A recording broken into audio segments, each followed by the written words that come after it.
रहा और कुरुक्षेत्र विश्वविद्यालय से हमारा बहुत गहरा रिश्ता है। मेरा तो स्टूडेंट पॉलिटिक्स में पहला कदम मैंने यहीं रखा था, इसी प्रांगण में रखा था। खेरा साहब और ये सब सीनियर हमारे राजू सब लोग हैं और अब ये नई पीढ़ी है और पब्लिक एडमिनिस्ट्रेशन जो हमारे जीवन से जुड़ा हुआ एक विषय है, उसमें मैंने दाखिला लिया है और बड़ा अच्छा अनुभव रहा। आज क्लासेस अटेंड की और अब समय समय पर आकर के अपनी पढ़ने आए हैं यार।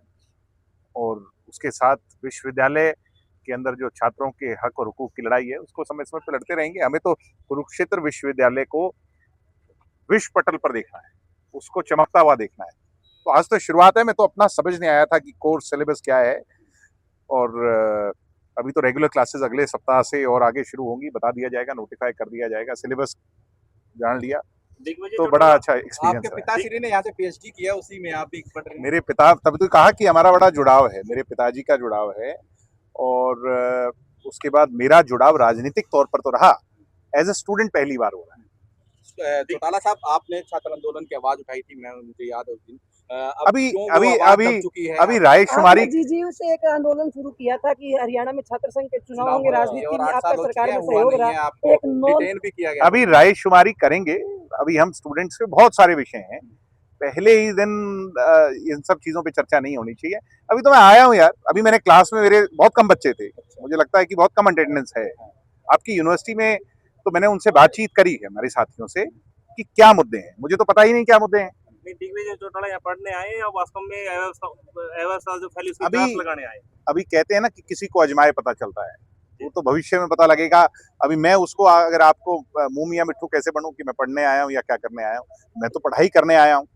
और पढ़ते हुए बच्चों को, जो लोग आज कई सारे इश्यूज से परेशान हो रहे हैं, उनकी सहायता भी हमने करनी है। वो भी हमारा, वो तो दायित्व है ही ना। आप पढ़ने आए हैं, मगर विश्वविद्यालय के दोनों गेट बंद कर दिए गए। देखिए, कई बार ये बोला जाता है कि राजनीतिक जो लोग हैं उनकी अगली पीढ़ी, अब तो हम खुद ही राजनीतिक हैं, अब हमारी अगली पीढ़ी की तो बात हमारे से अगली की होगी।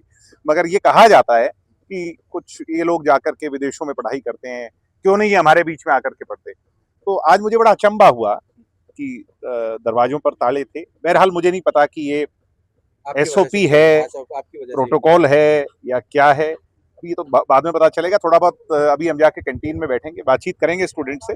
मगर आज मेरे लिए बहुत सुखद एक्सपीरियंस है। बहुत अच्छे मेरी फैकल्टी है, बहुत अच्छे मेरे गुरु हैं यहाँ पर, और बड़ा अच्छा उनके साथ अनुभव। एक सवाल क्लास लगाएंगे आप पहले दिन? नहीं, वो तो रेगुलर तो मुझे लगानी ही पड़ेगी। रेगुलर का मतलब क्या है? रेगुलर का मतलब ये है कि समय समय पर जो भी शेड्यूल जारी किया जाएगा, तो उसके हिसाब से जितना समय मैं निकाल पाऊंगा मैं आऊंगा। मुझे भी कोरम पूरा करना है, कोरम तो सभी को पूरा करना है। एक सवाल हो रहा है, जब आप सत्ता में थे, आपकी सरकार थी 2 साल पहले, तो आप कितनी बार यूनिवर्सिटी में आए और आपने क्या काम किए? ऐसा है कि यूनिवर्सिटी में तब भी हम आते रहे, इनसो के कार्यक्रमों में सदैव आते रहे। दरअसल एक मुसीबत रही कि कोविड काल रहा, और कोविड काल के अंदर सारा आपका ऑनलाइन हो गई थी व्यवस्था। कोविड काल खत्म होने के बाद भी ऑनलाइन थी, आपको पता होगा। दिग्विजय जी, कहा जा रहा है कि आपके ऊपर ये पर्चा हुआ था, उसके बाद ये कहीं एक पर्चे की फीस विश्वविद्यालय की क्लास लगाने आए। अरे मेरे भाई, पर्चा तो मेरे पर उस यूनिवर्सिटी में भी हुआ था जिसका मैं पहले छात्र था। और आपको अचंभा होगा कि जिस विश्वविद्यालय का मैं छात्र था, उस विश्वविद्यालय के प्रशासन को ये पता ही नहीं था कि मैं उनका छात्र हूँ। तो ये जो